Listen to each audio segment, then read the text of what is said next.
Good afternoon, Tom. My name is Will DeVogue, and in conjunction with Braden Jensen and Nathan Elledge of Very Good Building and Development Co., I would like at this time to present to you some of the numbers and costs associated with the tiny home project that we've been communicating with you over the past couple of weeks in an attempt to put to rest any questions or concerns that you might have regarding our process as well as our means and methods of completing this project.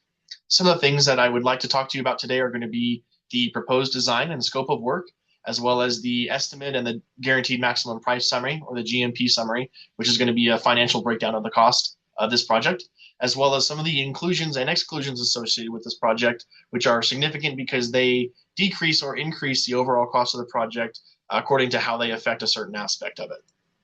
The first thing that I'd like to talk to you about is going to be the proposed design. In accordance with one of the emails that you sent to us earlier this month, we're going to be following the farmhouse finishes and aesthetic. So there's going to be a lot of white wood finish for the exterior walls, as well as the metal roofing, which is going to not only help with the control of snow runoff and any rain you may be experiencing, but it also just completes that finish that you were really looking for. There's going to be a lot of wood design completion and a lot of wood building going on inside of this. So there's nice wood finishes for the flooring. There's going to be some small beams installed on the interior to maintain that aesthetic that you were really looking for.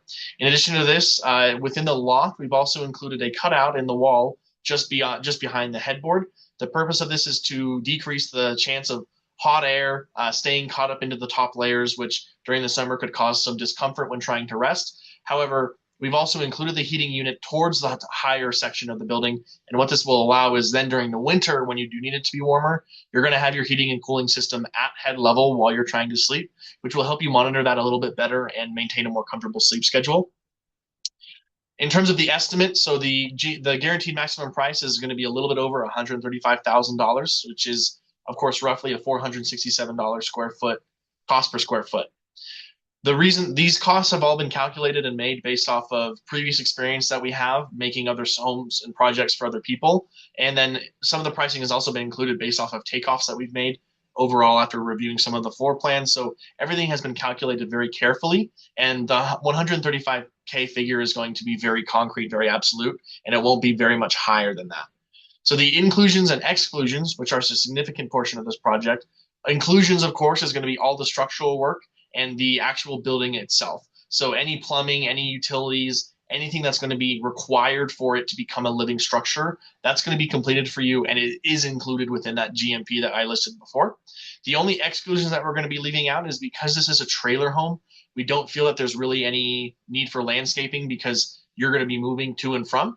If you would like us to build a concrete pad out on your property to keep the trailer on during the off season, that's something that we can look at and possibly produce a change order for later.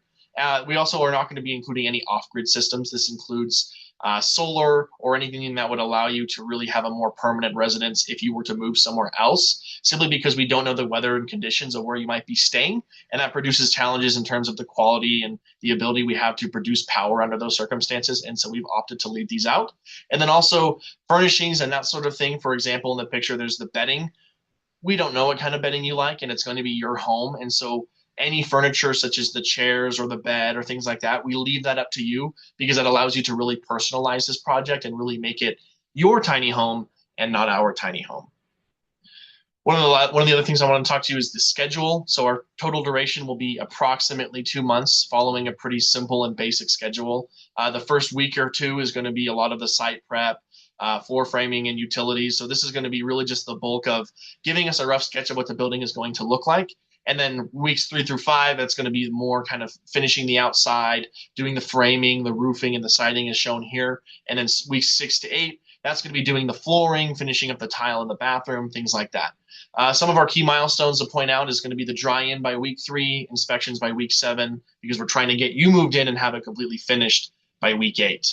If you have any questions, feel free to reach out to us. I believe you have my phone number and my email just through the text and conversations we've had before.